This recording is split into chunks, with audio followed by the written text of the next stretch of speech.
Hi, everyone. I'm Henry DeVries with Wealth Authority TV, and this is the show to help financial advisors. And I've got a great one with me, Buddy Thomas. Buddy, how are you today?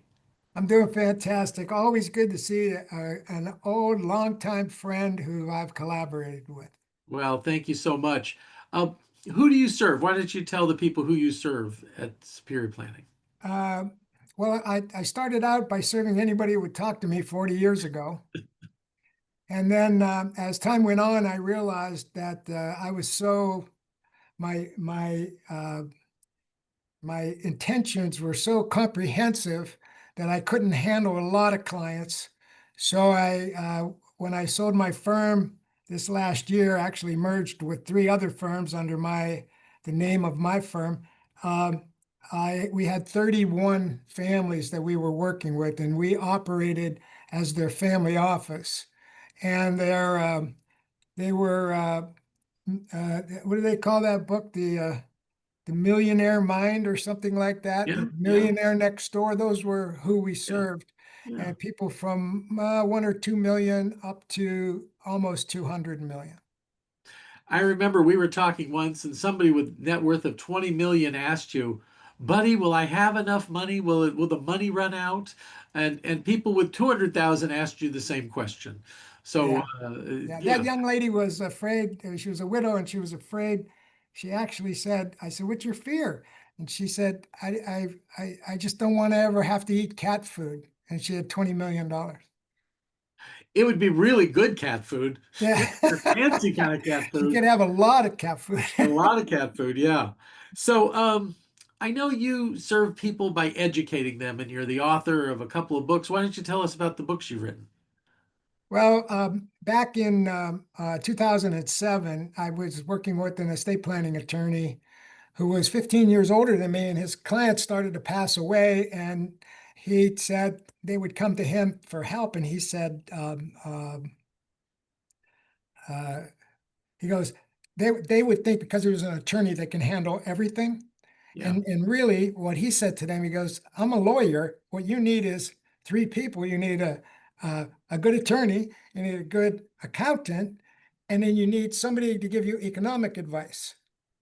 And that's how I got started in the business. I mean, we trusted each other, and we started to refer people back and forth.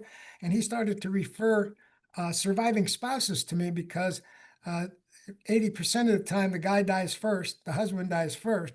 So that means that 80% of the time the mom is the one that inherits the money before the kids get it. So I became a specialist in that because he had so many families that that were in that phase of their life. And I wrote my first book about it, and it's called the Coming Widow Boom. That was 20 years ago, and the boom is no longer coming. The boom is here. I'm one of the oldest baby boomers, and uh, we are dying at an increasing rate. I could tell you that. It just turned 79 yesterday, and here we go. So that was the My first book. financial advisor, buddy, my financial advisor taught me different lingo. He said, "Now, what's going to happen to the business when you graduate?" And I said, "When I graduate." He goes, "You're going to a better place than you are right now, right?" I said, "Oh, graduate, the big graduation, Yeah. yes," and worked it out. Buddy, can I pay you a compliment because words you told me years ago really helped me later in my life, and it was all about that book and our work around it, where I helped you edit that book.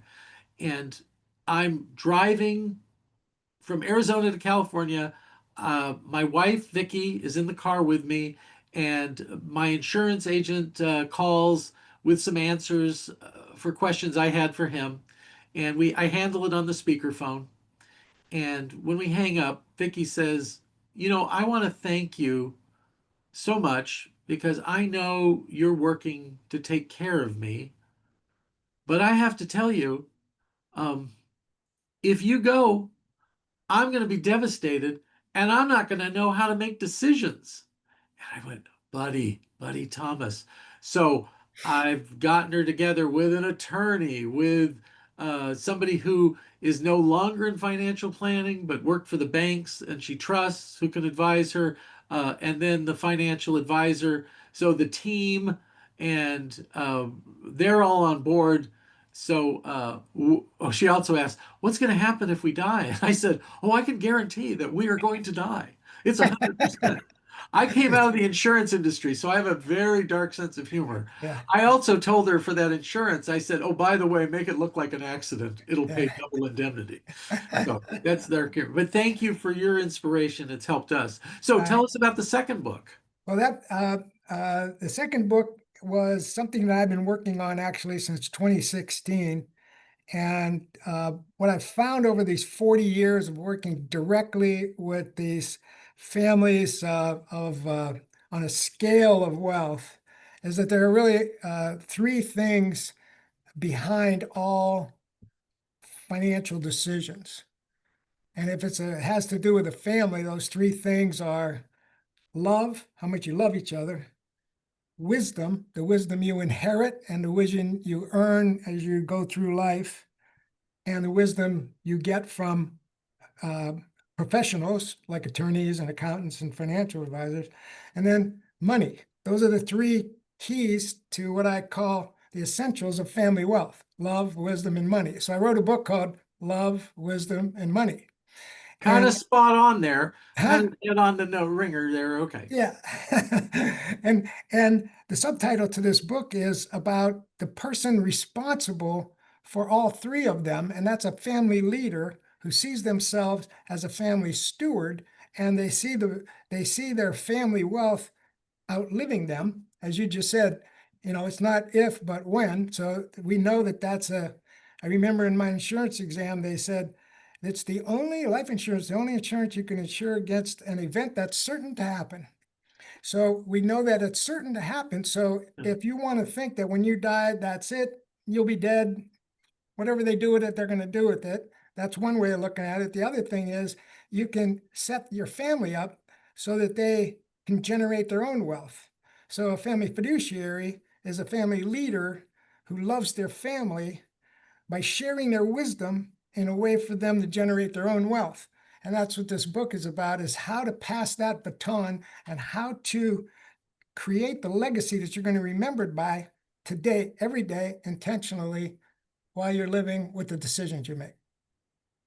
You're just leading into this third question. You're setting it up. And this is why I got you on the show because you're a thought leader in this industry, one I admire. So the Thank question you. is, in your opinion, what are the biggest image problems for financial advisors and how can they overcome them? Yeah, and it's not their fault because they are called financial advisors.